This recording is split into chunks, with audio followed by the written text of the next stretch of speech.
There are many types of pasta dough. This is egg yolk dough, which is made with just type double O flour and egg yolks.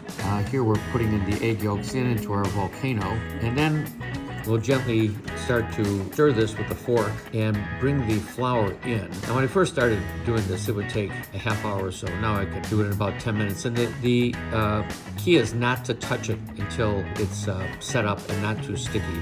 So once it gets to the stage of being able to use the paint scrapers, you just fold it back and forth.